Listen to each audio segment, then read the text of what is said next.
Hello and good morning everyone.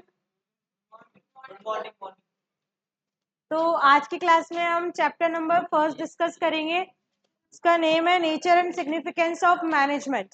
ठीक है, हम इस चैप्टर में देखेंगे कि मैनेजमेंट के कौन कौन से सिग्निफिकेंसेस है, कैसा उसका नेचर है, कौन कौन सी उसकी इम्पोर्टेंस है, कौन से ऑब्जेक्टिव्स है जिनके लिए एक ऑर्गेनाइजेशन में मैनेजमेंट को अडॉप्ट किया जाता है। ठीक है, तो इस चैप्टर में जितनी भी इम्पोर्टेंस होती है मैनेजमेंट की, मैनेजमेंट को क्यों अपनाते हैं, क्यों जरूरी है, ये सब हम इस चैप्टर में पढ़ने जा रहे हैं। ठीक है, तो फिर हम स्टार्ट करते हैं इस चैप्टर की स्टार्टिंग से, मीनिंग ऑफ द मैनेजमेंट से। देन मीनिंग ऑफ मैनेजमेंट पे आते हैं। Management is the process of getting work done through other efficiently and effectively to achieve organisational goals. अब दो टर्म्स है हमारे पास, एक तो है इफिशिएंटली और एक है हमारे पास effectively. What about efficiently and what about efficient sorry effectively. ठीक है, तो yes madam.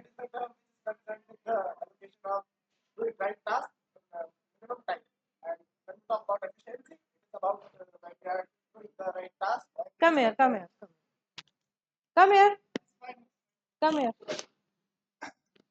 Explain it. Efficiency and effectiveness.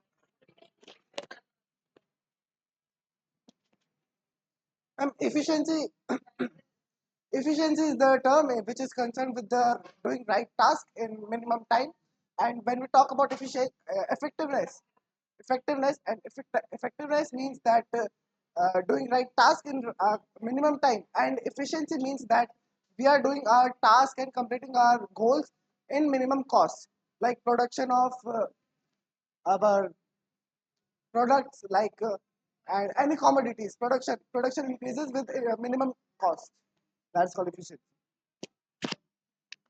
कि कोई भी टास्क हो जिसे हमें कंप्लीट करना है एक इफेक्टिव कॉस्ट में या फिर इफेक्टिव टाइम में। तो हम टाइम से रिलेटेड जब बात करते हैं तो टाइम हमारा आता है कि जो भी हमें टास्क दिया गया है वो पर्टिकुलर टाइम पे कंप्लीट होता है, तो उसे कहते हैं हमारा वर्क क्या होगा, इफेक्टिवली कंप्लीट हो रहा है। और जब हमारा काम कॉस्ट को रिड्यूस करके कम से कम कॉस्ट में हमारे सारे टास्क कंप्लीट हो रहे हैं, तो हम उसे किससे डिनोट करते हैं, इफिशियंसी से। ठीक है, तो ये दोनों टर्म्स का मीनिंग ये है। तो मैनेजमेंट जो है वो हमें इसी में हेल्प करता है। मैनेजमेंट हमारे काम को इफेक्टिवली और इफिशियंटली कंप्लीट करके देता है। ठीक है, यही हमारी डेफिनेशन में है। Management is the process of getting work done through others efficiently and effectively to achieve organisational goals. ठीक है, जो भी ऑर्गेनाइजेशन के गोल है वो टाइम से और सही कॉस्ट में हमें कंप्लीट करके देता है। ठीक है, तो इतना समझ में आया कि मैनेजमेंट होता क्या है।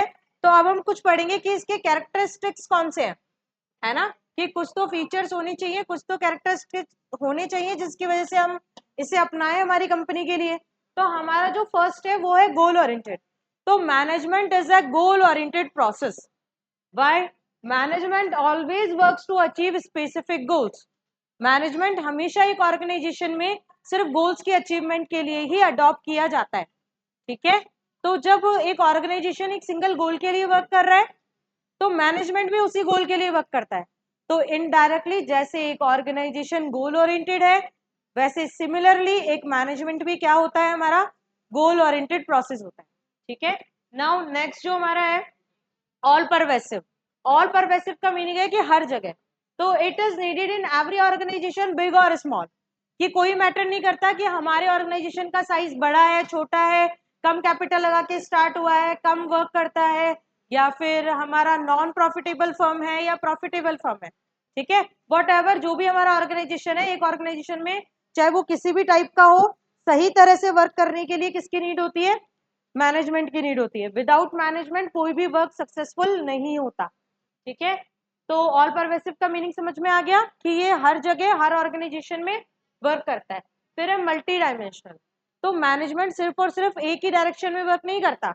मैनेजमेंट जितने भी ऑर्गेनाइजेशन में वर्क हो रहे हैं सबकी डायमेंशन में वर्क करता है। Just like it includes managing works, people and operations.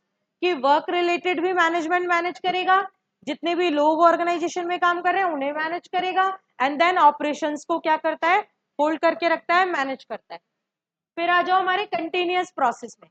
तो management is a continuous process. Management कभी भी किसी भी ऑर्गेनाइजेशन में एक स्टेज को कंप्लीट करते हुए फुलफिल नहीं होता। मैनेजमेंट कंटिन्यू चलता रहता है कि एक वर्क या किसी एक प्रोजेक्ट से रिलेटेड हमने कोई वर्क किया, उससे रिलेटेड हमने प्लानिंग की, ऑर्गेनाइजिंग की, स्टाफिंग की, ठीक है, कंट्रोल डायरेक्टिंग किया, कंट्रोलिंग किया, ठीक है। तो हमारा जो ये प्रोसेस था वो है continuous process. Plan organising sorry management is a continuous process. एक ऑर्गेनाइजेशन में जितने भी वर्क होते हैं वो कंटिन्यूटी से चलते रहते हैं। जब तक ऑर्गेनाइजेशन चल रहा है तब तक वो सारे वर्क भी प्रॉपर करेंगे काम। तो management is never ending process कि एक वर्क कंप्लीट हुआ, सेकंड स्टार्ट हो जाता है, फिर उसके लिए वापस प्लानिंग करनी पड़ेगी, फिर वापस उसे परफॉर्मेंस में ध्यान देना पड़ेगा, कंट्रोलिंग करना पड़ेगा। तो ये कभी भी खत्म नहीं होता। फिर है ग्रुप एक्टिविटी। तो मैनेजमेंट को एक ग्रुप एक्टिविटी माना जाता है। क्यों? क्योंकि मैनेजमेंट ग्रुप के लिए वर्क करता है। मैनेजमेंट एक ऑर्गेनाइजेशन में अपनाया जाता है। एक ऑर्गेनाइजेशन में ग्रुप ऑफ पीपल्स होते हैं, ठीक है। उन सबको वर्क करवाने के लिए, उन्हें डायरेक्ट करने के लिए, उन्हें ऑर्गेनाइज करने के लिए हमें किसकी जरूरत होती है? मैनेजमेंट की, ठीक है। तो it involves working with and through peoples, कि ये सारे काम के साथ और सारे लोगों के साथ मिलकर वर्क करता है, इसलिए ये एक सिंगल प्रोसेस ना होके एक ग्रुप एक्टिविटी है, ठीक है। नेक्स्ट हम आते हैं dynamic function. Management is a dynamic function. अब what is the meaning of dynamic? Dynamic से क्या लेंगे हम? Changeable, very good. हाँ, एनवायरनमेंट कैसा रहता है हमारा? जो बिजनेस एनवायरनमेंट है वो हमेशा कैसा रहता है? चेंजेबल। हर दूसरे दिन कोई नई टेक्नोलॉजी आ जाती है, न्यू ट्रेंड आ जाता है, न्यू फैशन आ जाता है ना, मार्केट में लोगों की। हाँ, तो मैनेजमेंट क्या करता है? उन सबसे डायरेक्ट कांटेक्ट में रहता है, फीडबैक लेते रहता है प्रॉपर टाइम पे। तो जब डायरेक्ट कांटेक्ट कनेक्ट में रहता है ये मैनेजमेंट बिजनेस एनवायरनमेंट से, तो जितने भी चेंजेस आते हैं, जो भी डायनामिक चेंजेस आ रहे हैं हमारे एनवायरनमेंट में, उन सबको जल्दी जल्दी क्या करता है? अडॉप्ट करता है। और अडॉप्ट करके फिर खुद के ऑर्गेनाइजेशन में अप्लाई भी करता है, क्योंकि अप्लाई नहीं करेगा तो बिजनेस क्या रह जाएगा हमारा? पीछे, ठीक है। प्रॉफिट अर्न करने के लिए उसे आने वाले न्यू न्यू चेंजेस के साथ बने रहना पड़ता है, ठीक है। तो उन सारे चेंजेस को अडॉप्ट करने के लिए जो मैनेजमेंट है वो हेल्प करता है एक ऑर्गेनाइजेशन, ठीक है। नेक्स्ट हम आ जाते हैं इंटेंजिबल फोर्स। मैनेजमेंट सिर्फ और सिर्फ हमें फील होता है। मैनेजमेंट को कभी हम छू नहीं सकते, कभी हम देख नहीं सकते। It can not be seen and touch but can be field through the result, कि सिर्फ और सिर्फ हम इसके रिजल्ट से इसे फील करते हैं कि मैनेजमेंट अच्छा हुआ है या मैनेजमेंट खराब हुआ है, ठीक है। तो अच्छा बुरा ये हम डिसाइड कर सकते हैं, पर मैनेजमेंट कितना मेजरमेंट में है, पॉइंट्स में है, या हम उसे छू कर देखें, ये हमारे लिए पॉसिबल नहीं है, ठीक है। इसलिए management is a intangible force, इसे सिर्फ और सिर्फ हम फील करते हैं। नेक्स्ट आ जाते हैं हम इंपॉर्टेंस ऑफ मैनेजमेंट। इसे सिग्निफिकेंस भी कहते हैं। सिग्निफिकेंस ऑफ मैनेजमेंट कह लो या इंपॉर्टेंस ऑफ मैनेजमेंट कह लो। Management is important for all the reasons just like this. First है हमारा अचीविंग ग्रुप गोल्स, ठीक है। ये हमारे ग्रुप गोल्स को अचीव करने में हेल्प करता है। अभी थोड़ी देर पहले हमने पढ़ा कि जो मैनेजमेंट है वो एक ग्रुप एक्टिविटी है। तो एक ऑर्गेनाइजेशन में बहुत सारे लोग होते हैं, ठीक है, और उन सभी के गोल्स को अचीव करने में क्या करता है? प्रॉपर हेल्प करता है। ये ऑर्गेनाइजेशन में दिखता है कि ऑर्गेनाइजेशन का कौन सा गोल है, उसमें क्या क्या नीड है, कैसे उसे कंप्लीट कर सकते हैं, उसमें इफेक्टिवनेस लाता है, उसमें एफिशिएंसी लाता है, और टाइम पे वर्क कंप्लीट करके देता है, ठीक है। तो ऑल ओवर ऑर्गेनाइजेशन का एम कंप्लीट हो रहा है। इसके अलावा ये पर्टिकुलर पर्सन के भी क्या करता है? ऑब्जेक्टिव्स पूरे करता है। जस्ट लाइक जो हमारे एम्प्लॉयज हैं, जो हमारे एचआर है, मैनेजर है, उनके जो पर्सनल ऑब्जेक्टिव्स होंगे ना वो भी कंप्लीट करेगा। अभी हम ऑब्जेक्टिव वाले सेक्शन में पढ़ेंगे। तो फर्स्ट हमारा ये हमारे ग्रुप के गोल्स को अचीव करने में हेल्प करता है। It helps in achieving organisational goals effectively and efficiently. Next आते हैं इंक्रीजेस एफिशिएंसी। टाइम पे काम कंप्लीट करके देता है, कॉस्ट को रिड्यूस करता है। अब जब कॉस्ट रिड्यूस होती है तो ज्यादा प्रॉफिट होगा, ठीक है। जो पैसा लग रहा है उसमें तो क्या हो रहा है? हमें ज्यादा वो हो रहा है।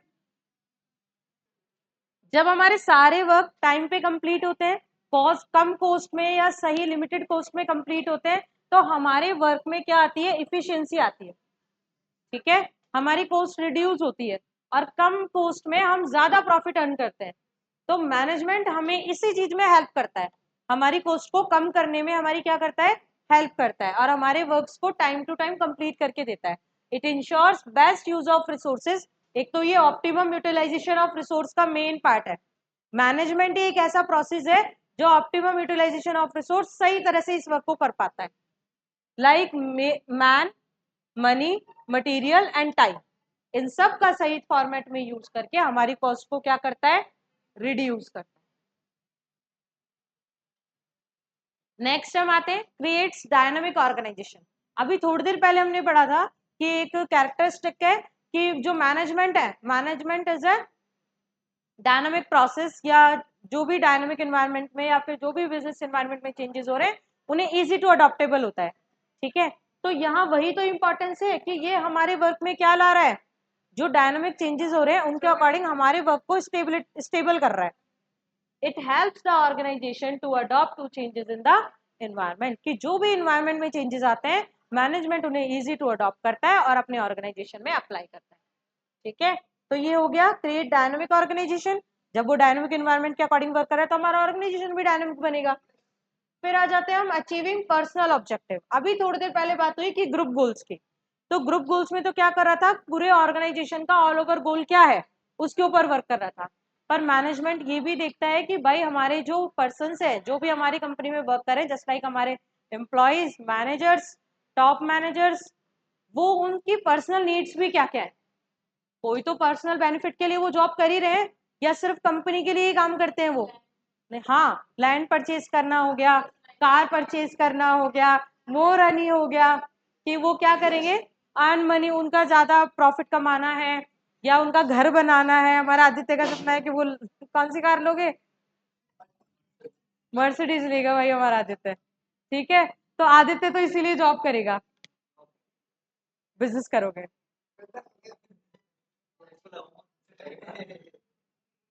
ठीक है, तो भाई हमारे आदित्य के जैसे गोल्स है उनको अचीव करने में भी क्या करेगा, वो हेल्प करेगा, कि उनकी पर्सनल नीड देखता है कि वो लोग सिर्फ पैसों में अपना प्रमोशन चाहते हैं या फिर एक पोजीशन में अपना प्रमोशन चाहते हैं।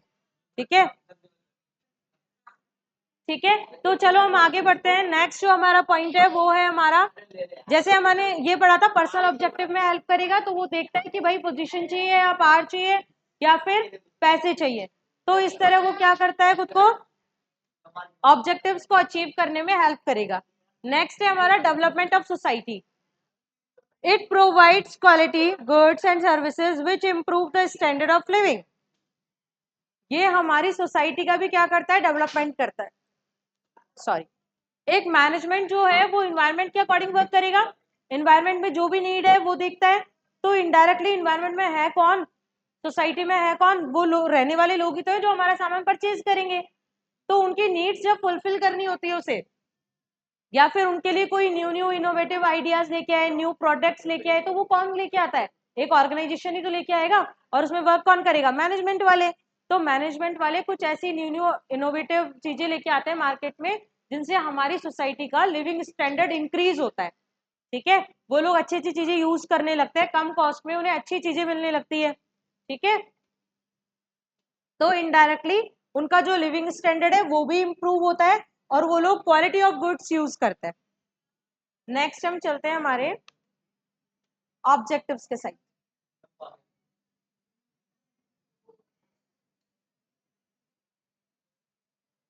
तो हमारे मैनेजमेंट के कुछ ऑब्जेक्टिव्स हैं। Management AIIMS it achieve the following objectives, कि कुछ ऑब्जेक्टिव्स है हमारे, कुछ ऑब्जेक्टिव्स है हमारे मैनेजमेंट के, वो हम पढ़ेंगे, है ना। मैनेजमेंट के ऑब्जेक्टिव्स हैं कुछ ऑर्गेनाइजेशनल ऑब्जेक्टिव, सोशल ऑब्जेक्टिव और पर्सनल ऑब्जेक्टिव्स। ठीक है, तो कुछ मैनेजमेंट के ऑब्जेक्टिव्स है वो हम पढ़ने जा रहे हैं। फर्स्ट इसमें ऑर्गेनाइजेशनल ऑब्जेक्टिव। अब ऑर्गेनाइजेशन के कौन कौन से ऑब्जेक्टिव हो सकते हैं, सर्वाइवल, प्रॉफिट, ग्रोथ, सर्वाइवल हो गया, प्रॉफिट हो गया, ग्रोथ हो गया, इनोवेशन हो गया, कस्टमर सेटिस्फैक्शन हो गया। ये कुछ ऐसे ऑब्जेक्टिव्स हैं जो हर ऑर्गेनाइजेशन में सबसे ज्यादा जरूरी होते हैं। ठीक है, कि लंबे टाइम तक एक ऑर्गेनाइजेशन को मार्केट में सरवाइव करना है, तो मैनेजमेंट उसकी क्या करेगा, हेल्प करेगा। सेकंड, प्रॉफिट अर्निंग में मैनेजमेंट क्या करता है, ऑर्गेनाइजेशन की हेल्प करता है। क्यों? कॉस्ट को कम करके और या रिड्यूस करके सही टाइम पर सही इफेक्टिव वर्क कंप्लीट करके देता है। ठीक है, तो उससे उसका क्या होता है, प्रॉफिट अर्न होता है, कंपनी की ग्रोथ होती है। ठीक है, फिर नेक्स्ट है इनोवेशन। मार्केट से क्या रहता है, वो डायरेक्ट कनेक्टेड रहता है, ज्वाइंट रहता है, तो न्यू न्यू इनोवेटिव आइडियाज उसे मिलते हैं। हमने पढ़ा था ना, डायनामिक नेचर उससे बिलोंग करता है, तो डायनामिक होता है मैनेजमेंट। तो इनोवेटिव आइडियाज लेके आता है किसके लिए, ऑर्गेनाइजेशन के लिए। तो ऑर्गेनाइजेशन में भी क्या आता है, इनोवेशन आता है। ऑर्गेनाइजेशन भी न्यू मॉडर्न टेक्नोलॉजीज पे वर्क करती है। फिर है कस्टमर सेटिस्फैक्शन। कस्टमर सेटिस्फैक्शन में क्या आएगा कि मार्केट में ऐसा प्रोडक्ट लाना जो कस्टमर्स के नीड्स को फुलफिल करता हो। ठीक है, जिससे वो लोग सेटिस्फाई हो जाए कि भाई इस चीज के मैंने 10 रुपए दिए हैं, तो 10 रुपए लायक वो चीज होनी भी चाहिए, है ना। अगर आप 5 रुपए की लायक तो उसे क्वालिटी दे रहे हो या क्वांटिटी दे रहे हो, और प्राइस उसका क्या ले रहे हो, 10 रुपीज दे रहे हो, 15 रुपीज दे रहे हो, तो वो लोग आपके प्रोडक्ट के साइड कभी अट्रैक्ट नहीं होंगे, है ना। उनको सब सेटिस्फाई करने के लिए आपको उनके अकॉर्डिंग प्रोडक्ट को डेवलप करना होगा। तो ये तो थे कुछ organisational goals to ensure long term success of the organisation. इन सारे गोल्स को लेकर चलना होता है एक मैनेजमेंट को, तब एक ऑर्गेनाइजेशन लंबे समय के लिए मार्केट में बना रहता है, स्टेबल रहता है। फिर हम बात करते हैं सोशल ऑब्जेक्टिव की।